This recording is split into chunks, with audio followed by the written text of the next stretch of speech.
Machine, pencil, cartography. This channel's goals are to teach my audience about diverse lessons in cartography and navigation. One of my long-term goals are to introduce themes from law into my videos. Except, you could imagine that the task of managing all of the ethical guidelines of good journalism could quickly become too difficult to manage if I attempted to discuss topics of this nature. It would require me to carefully manage my liabilities and my personal exposure to the topics being discussed, as I would not waive my educational privacy while producing these articles.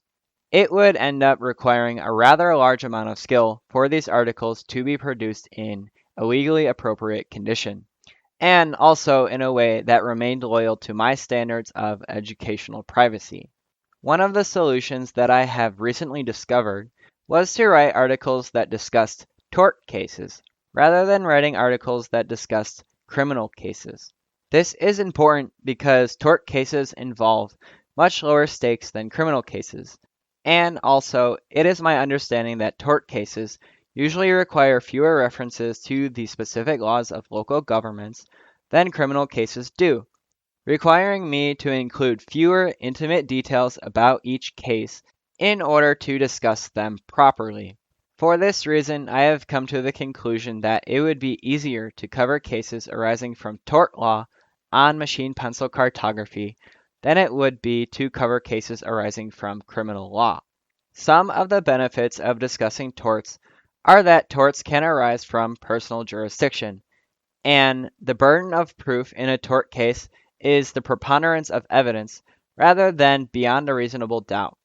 Having a lower burden of proof makes these cases less sensitive and creates relief from the anxiety and responsibility of discussing legal cases, which would otherwise be daunting and anxiety producing to discuss. You might look forwards to hearing video essays from machine pencil cartography in the future that covered torts arising from navigational negligence. Examples of torts arising from navigational negligence include torts arising from traffic law, such as personal injuries occurring as the result of a car crash. We might also cover torts arising from trespass to land, which would have the benefit of offering a valid source of context if we are discussing the legal consequences of navigation on restricted land. I have some hope that discussing torts in navigational contexts would actually end up being beneficial and healthy for my channel, and would allow my channel for growth in ways that would be difficult to achieve without discussing navigational torts. I am currently so excited for what this idea could mean for the future of my channel, because I have an interest in topics that arise from the study of law, and I often attempt to incorporate these interests into my navigational practice. I would hope that these discussions would assist in the cultivation of a foundation where I could comfortably and most importantly, safely discuss my interests in a more intimate and informative way than what would be possible without completing these efforts. Thank you for listening to my proposal. Please tell me what you think about this solution in the comments. This has been Machine Pencil Cartography, signing out.